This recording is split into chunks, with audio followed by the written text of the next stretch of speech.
Bwana, mambo vipi mtazamaji wa Dolly's World of Entertainment? Karibu tena katika channel yako pendwa ambayo tunakusogezea mambo mbalimbali ya kiburudani ambayo yanakuwa yanatokea ndani, lakini pia bila kusahau nje ya Tanzania. Sisi tunavuka mipaka ili kuhakikisha kwamba tunakuletea habari ambazo zimeweza kukamilika. Na kama ni mara yako ya kwanza, hakikisha una subscribe, unabonyeza hiyo alama ya kengele ili uwe mtu wa kwanza kufikiwa na taarifa mbalimbali ambazo tunakusogezea. Lakini pia usisahau kusubscribe, comment kuhusiana na kitu ambacho tumekusogezea kwa siku hiyo, siku ya uhakika. Sasa leo nipo na issue ya Kremvevo. Kama tunavyojua bwana, Kremvevo amekuwa ni mchekeshaji of course pia, lakini amekuwa ni muigizaji katika tamthilia mbalimbali na series mbalimbali ambazo amekuwa akifanya yeye mwenyewe, ni production yake mwenyewe. Yeye mwenyewe huwa ndo ana produce, yeye mwenyewe sometimes huwa ana act sana katika series zake.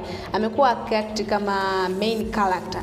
Sasa kitu ambacho hivi karibuni takriban wiki mbili ambazo zimeweza kupita kimezua gumzo sana kwa watu kuhusiana na production yake mwenyewe Kremvevo, jinsi ambavyo imekuwa ikienda kwa kasi sana, na watu wamekuwa wakishangazwa na baadhi ya series zake, useme kazi zake ambazo amekuwa akizifanya zimekuwa zikienda viral sana, na kitu ambacho yeye mwenyewe alikuja come out akaelezea jinsi ambavyo ana feel kutokana na vile kazi zake kuweza kufanya vizuri. Sasa hizi amekuwa na series moja ambayo inapatikana kwa jina la Sikitu. Sikitu ni moja ya series ambayo tuseme kwa namna moja ama namna nyingine Kremvevo imeweza kumpandisha kwa hali ya juu. Yaani sasa hizi ukitembelea kwenye mitandao ya kijamii, especially sana YouTube, ni watu wengi wanamzungumzia Krem. Yaani Kremvevo amefanya kitu kimoja ambacho ni cha kitofauti. Sasa ngoja nikupe takwimu nzuri kabisa hapa, ili ambayo itakufanya wewe sasa ujue kwamba Kremvevo sasa hizi ni mtu mwingine kabisa kwenye tasnia hii ya uigizaji. Sasa wiki zilizopita alitoa series yake ya Sikitu, ambapo episode namba 1 na episode namba 2 zilikuwa on trending, ambapo namba 1 ilikuwa on trending. Ilipokuja episode namba 2 basi ikachukua nafasi ya namba 1, namba 2 ikawa on trending, namba 1 ikashuka ikawa namba 2. Kwa hiyo movie zake, series zake zimekuwa na mfululizo huo. Yaani yeye mwenyewe amekuwa so excited na mashabiki nao wamekuwa wakiipokea kwa namna moja ama namna nyingine. Sasa kitu kizuri kingine cha kufurahisha na cha kuburudisha kwa watu wengi ni kwamba series hii ya Sikitu imekuwa ikifanya vizuri ndani ya Tanzania, lakini pia sio ndani ya Tanzania pekee, hadi huko Kenya, nchi zingine huko wamekuwa wakifuatilia kuonyesha kwa namna gani imekuwa na mapokezi mazuri. Sasa yeye mwenyewe pekee kwa upande wake Kremvevo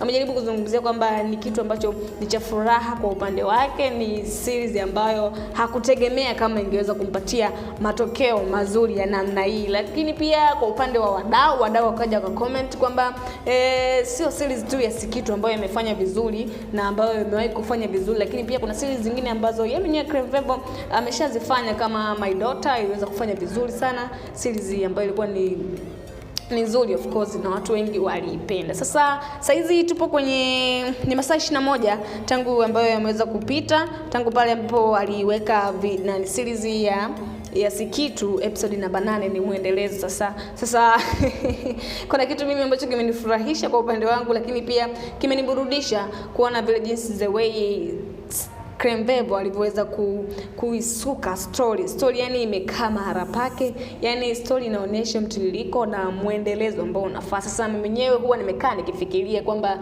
episode namba 8 itakuwaje Sikitu. Sasa na watu wengi wamekuwa wakifikiria kwa namna hiyo. Sasa kwa upande wako mtazamaji, unaweza ukacomment hapo chini ukituambia jinsi Kremvevo alivyoendeleza kufanya kazi yake vizuri, na mpaka sasa anafanya kazi yake vizuri katika series hii ya Sikitu. Lakini pia unaweza ukacomment kuhusiana na next episode ijayo ambayo itakuwa ni namba 9 kwa upande wake Kremvevo. Unahisi inaweza ikawaje? Sawa kusubscribe, lakini pia na kucomment hapo chini utoe maoni yako. Kwa wewe mtazamaji, unaonaje kuhusiana na hii speed na kasi ambayo anaenda nayo Kremvevo?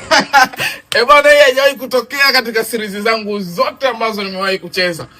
Sikitu kaka, naomba niongee. Na naomba nimalizie. Yes. Na ipo namba 1 on trend pia Kenya.